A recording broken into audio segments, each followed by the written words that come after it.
Most of us when we were in high school probably had to read the Greek mythology. We learned all about the different Greek gods. And the Greeks had a very highly developed mythology as a way of explaining the world, making sense of it and trying to bring meaning into existence. But if you remember, most of the Greek mythology, the world was created, different parts of it by different gods. And it was manipulated by different gods for their own purposes, for their own generally self-centered purposes. And the gods tended to fight with each other, and they especially tended to manipulate human beings. The God of Israel was very different than that God. And as we hear in the first reading from the book of Job, God is the creator. He is the one sole creator of all creation. And he's not some capricious God who manipulates human beings for his purposes. Rather, he's a providential creator who has placed human beings at the pinnacle of his creation. And the Genesis accounts of creation introduce a very important idea into human consciousness. And that is that in the world, in the created reality, there is order. And through human reason, we can discern that order. That was an important idea for the ancient people who believed they were at the mercy of nature, the forces of nature, and who believed they could do nothing against it, and that behind the forces of nature was some God who was trying to punish human beings. But the God of Israel is depicted as a God who brings order to the world. And so it becomes very predictable. We don't have to live in constant fear of what will happen. We can learn and we can understand. And if you think of it, how far we've taken that idea that there's an implicit order to all things. We even have taken it down to the molecular structure.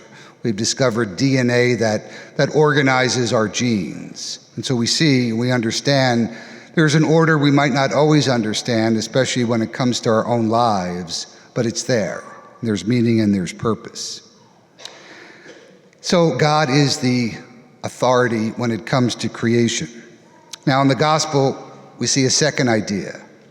Jesus has authority over nature. He calms the storm. Therefore, since it's only God who has authority over nature and Jesus can calm the storm, therefore he has the authority of God. Therefore he is Son of God. And all of that put together reminds us that the created order is integral to who we are as human beings. And so it's not something we can simply ignore or abuse because it's very connected to human development and human flourishing.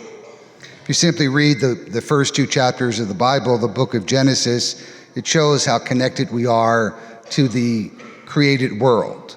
Human beings are placed at the pinnacle of that creation and given the task to exercise dominion and stewardship. And so this week, Pope Francis issued a second encyclical letter called Laudato Si.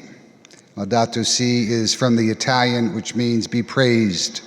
The first two words of the great canticle of creation written by St. Francis of Assisi. Laudato Si. Si is not the word yes, but it's a hyphenated version of the verb to be in the subjunctive mood, conditional tense, I think. St. Francis wrote so long ago, which was our opening song, was based on the canticle of creation. Be praised, my Lord, through your creatures, especially through my Lord, brother, Son, who brings the day, and you give light through him. And he is beautiful and radiant in all his splendor. Of you, Most High, he bears the likeness. Be praised, my Lord, through Sister Moon and the stars in the heavens. You have made them bright, precious, and beautiful. Be praised, my Lord, through brothers, wind and air, and clouds and storms, and all the weather through which you give your creatures sustenance. Be praised, my Lord, through Sister Water. She is very useful and humble and precious and pure. Be praised, my Lord, through Brother Fire, through whom you brighten the night. He is beautiful and cheerful and powerful and strong. Be praised, my Lord, through our sister, Mother Earth, who feeds us and sustains us and produces various fruits, with colored flowers and herbs. Be praised, my Lord, through those who forgive for love of you, through those who endure sickness and trial. Happy those who endure in peace, for by you, Most High, they will be crowned. Be praised, my Lord, through our sister bodily death, for whose embrace no living person can escape. Woe to those who die in mortal sin. Happy those she finds doing your most holy will. The second death can do them no harm. Praise and bless my Lord, and give thanks and serve him with great humility. Pope Francis used that as the inspiration for this encyclical letter, which is on the care of our common home. Now, the first point to make is, despite what you hear in the media, Pope Francis is not a liberal activist for the Green Party. He's rather the supreme pastor of the Church, and as such, he has the obligation to teach on matters that affect our faith, that affect our morals, that have to do with ethics and our common relationships. And so he situates this teaching within the context of the Scriptures, within the great Genesis accounts of creation. And he also brings forth a whole lot of teaching that both Pope John Paul II and Pope Benedict XVI taught extensively on the ecology. And Pope Francis gets right to the root of the problem in our world. He says that human life is grounded in three fundamental relationships: our relationship with our neighbor, with God, and with the earth itself. Yet these relationships have been broken by sin, both outwardly and inwardly. And as a result, the harmoniousness that was the hallmark of the original creation has been torn apart. And so the relationship between human beings and nature has become broken and often conflicted. The earth, it reminds us, is given to us by God to exercise dominion and stewardship over it in a way that comports with reason and God's purposes, not for unbridled exploitation. He also makes another critical connection. The true ecology requires true anthropology and a respect for human dignity. Once we take God out of the picture and make man the measure of all things, then we start to exercise a godlike dominion over all things. We begin to see created reality only in selfish and self-centered terms. He also criticizes those who promote environmentalism, but who do so at the expense of human dignity. He says this: it's troubling that when some ecological movements defend the integrity of the environment, rightly demanding that certain limits be placed on scientific research, they sometimes fail to apply those same principles to human life. There is a tendency to justify transgressing all boundaries when experimentation is to be carried out on living human embryos. In other words, many who call for, say, an end to animal experimentation have no qualms about using human embryos or human beings for experimentation and research.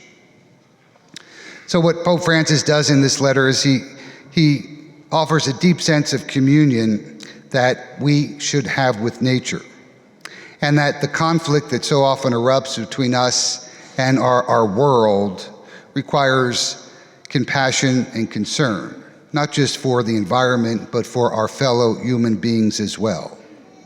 So it's clearly inconsistent to combat trafficking in, say, endangered species, while remaining completely indifferent to human trafficking, unconcerned about the poor, or undertaking to destroy deliberately another human being who is vulnerable or unwanted. So things like abortion, embryonic stem cell research, euthanasia, assisted suicide are incompatible with a spirituality of creation, with a true ecology. So as you can tell, what Pope Francis is trying to do is steer this very important debate in a more moral and comprehensive direction. He's reminding us of our obligation to properly care for our common home, where at the same time reminding us of several very important principles to remember in this discussion, in this debate.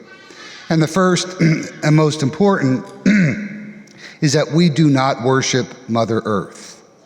We do not worship the earth.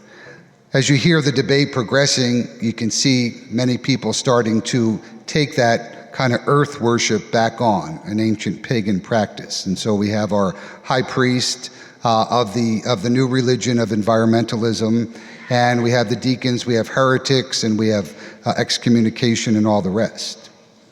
Second point he makes is that it's important to remember that human beings are not a scourge upon the earth. And so things like population control are simply ruled out. Thirdly, how we treat the most vulnerable humans and the poor are part of a comprehensive vision of ecology.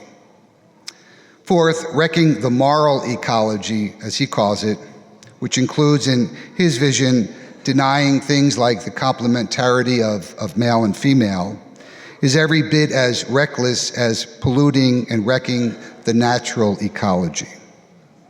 And finally, and this is an important point because he's telling the world that the church doesn't presume to settle the scientific questions on climate change, but insist on including in the debate the moral principles that are integral to human dignity. The teaching in Laudato Si is very comprehensive, and it shows us how interconnected all things are, so that the solutions that are proposed will have a wide-ranging impact on our lives and on our world. They will impact certainly our economy. You know, if you were raised with the old Baltimore Catechism, a phrase you probably remember was the universal destination of goods. We should all remember that. The universal destination of goods. It's one of the core social teachings of the church, that private property is not an absolute right, but that the goods of the earth are to be shared by all. Now, how we achieve that is the challenge. And the only way to achieve that is to have things like an economy. And economies are regulated by politics. So you begin to see the interconnectedness of all things. You know, if we had unlimited resources at everyone's disposal, there would be no need for an economy. But there isn't. So we have to shape economies that don't unfairly benefit some at the expense of others. He asked, how do we avoid things like crony capitalism, economic exploitation, and corruption? And Pope Francis also criticizes two ends of the issue. One is those who have irrational faith in progress, that we will just move to the point of absolute perfection and utopia. And the second is those who have blind confidence in technical solutions. Pope Francis isn't a big fan of technology. In fact, one line in the Encyclical tells us, that's you and I, to stop looking down at our cell phones and start looking up at one another. Good advice. So he's asking us as Catholics and as people of goodwill throughout the world to seriously consider these questions about how we need to reshape economies and politics so that we can do a better job of caring for our common home and have equitable distribution of the earth's resources. Now, on a personal level, that means that we must engage our moral faculties when we engage our natural ecology. You know, we have as humans been given a dignity that surpasses all of the created order. We have the gifts of reason and knowledge so that we could be proper stewards to the rest of creation. Therefore, we have to be aware of our intended as well as our unintended effects of our actions on the environment, which can often cause great harm and suffering to many. I think in the end, Pope Francis has done a great service as the debate about climate change continues, what we should do about it, what policies we should put in place, and how they should govern us. It's reminding the world that all of that entire debate has to be held up to the light of moral principles so that we can judge how well or not they affect human dignity, how they protect the environment, and how we can offer economic solutions that are fair, just, and sustainable. As Christians, the biblical vision that we adhere to is that God is the ultimate creator and that we are co-creators with him in this great work of creation. Taking seriously our work as co-creators has a lot of implications. And Francis is asking us who acknowledge the Father as Lord and Creator of all things to participate in the Father's mission so that we can bring about a society that is more and more reflective of God's love, justice, and truth. Like what you just heard? Visit Our Lady of Mount Carmel's social media pages for more faith-filled content. Follow us on Facebook, Twitter, and Instagram. Read the OLMC Tempe blog. Your Catholic community is online. Let's stay connected.